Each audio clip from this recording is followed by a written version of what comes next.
Gua sering bertanya-tanya pada diri gua sendiri, apa yang gua lakukan apabila di masa depan gua bekerja sebagai nelayan ikan, sedangkan populasi sampah di laut lebih banyak daripada ikannya. Apakah gua harus jadi nelayan sampah?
Kil, gue mau jalan-jalan dulu, ikut gak?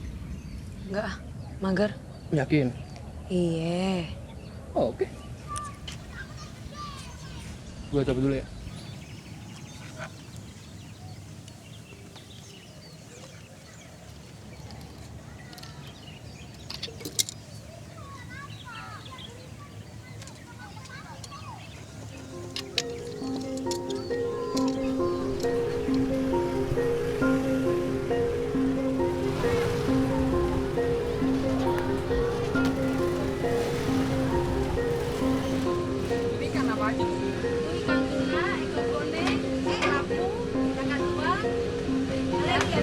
Ikan layangnya ada nggak? Ikan layang habis, Dek. Ya, berapa hari ini loh, nggak ada yang dapat ikan. Lautnya kotor. Iya. Sama ini, mau kerang darah satu. Kerang darahnya habis, Kak. Maaf, mau diganti apa? Ada kerang hijau sama Snoopy. Ya, habis ya? Habis. Pemirsa, hasil penelitian sementara penyebab kematian ribuan ikan di Pantai Ancol adalah limbah industri dan rumah tangga. Dan ribuan ikan di perairan Paciran, Lamongan, Jawa Timur ditemukan mati. Matinya ikan-ikan ini diduga akibat limbah perusahaan yang dibuang ke laut. Masifnya limbah berwarna hitam yang mencemari pesisir Teluk Lampung. Luapan minyak dari kebocoran sumur pengeboran lepas pantai PT Pertamina Hulu Energi di perairan Karawang, Jawa Barat terus meluas.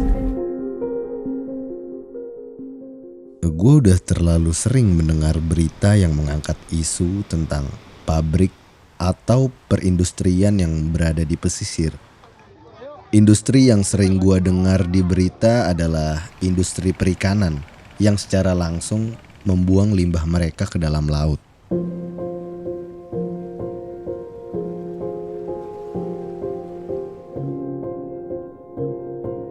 Dari industri perikanan tersebut, kemudian selain dampak terhadap lingkungan dan perekonomian masyarakat terhadap limbah cair tersebut, industri ini juga memiliki banyak karyawan, ribuan hingga puluhan ribu kan. Nah, otomatis tiap karyawan itu juga memproduksi sampah tiap harinya. Dengan data kita di SNI kurang lebih 0,3 hingga 0,6 kg per orang per hari. Jadi kita bisa kalikan nih, misal rata-rata adalah 0,3 per orang per hari. Kalau kita dikalikan misal 10.000 karyawan, berarti satu pabrik industri sudah menghasilkan berapa ribu ton sampah gitu. Kehidupan warga laut yang tidak pernah terlihat oleh mata kita ternyata sedang mengalami krisis. Krisis ini diakibatkan oleh sampah-sampah yang hanyut oleh ulah warga darat. Total rumah tangganya ada 6.250 rumah tangga. Kemudian dulu mereka buang sampahnya langsung ke laut. Jadi karena mereka dekat sama pantai, dekat sama sungai, mereka langsung buang ke laut. Nah, ini yang membuat kita sebagai teman-teman muda ini berdampak besar loh pada sektor ekonomi masyarakat. Kenapa? Karena kalau mereka buang ke laut, otomatis ini mengakibatkan pencemaran. Kapal-kapal juga menyumbang ya, karena mereka juga setiap berangkat kerja dengan banyaknya kapal yang beredar di perairan Kecamatan Muncar juga, dengan banyaknya karyawan atau buruh nelayan di Kecamatan Muncar, mereka dari rumah juga bawa plastik, mereka dari rumah juga bawa sampah, yang kemudian dari rumah juga mereka melakukan aktivitas di laut lepas dan kemudian sampah-sampah tersebut dibuang di laut lepas.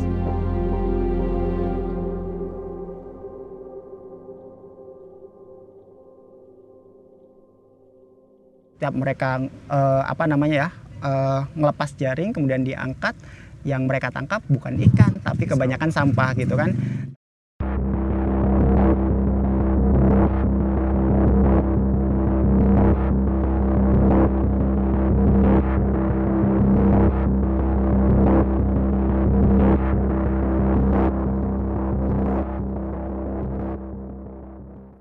Dilihat dari kegiatan nelayan yang ternyata menghasilkan banyak sampah.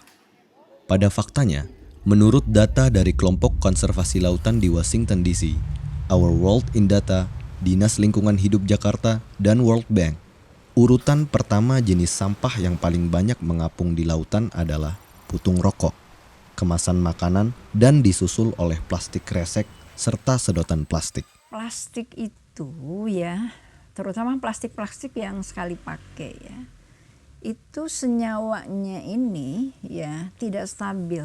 Pewarna plastik kan bukan pewarna makanan. Karena memang sifatnya hanya aditif dan ikatannya itu bukan ikatan yang kuat ya, sehingga dia mudah sekali lepas ke lingkungan. Sehingga kalau si nelayan ini membawa sampah karena menganggap bahwa laut itu sebagai tempat untuk membuang sampah, ya maka ini tentu saja akan bahaya. Ya. Jadi saya kira kalau ada nelayan yang sampai seperti itu, ya itu sama dengan bunuh diri. Bagaimana seandainya kalau laut kita sudah tercemar? Kira-kira gimana nasib generasi kita nanti? Padahal di tahun 2050 nanti ada yang memprediksi sumber makanan penduduk bumi itu adalah dari laut.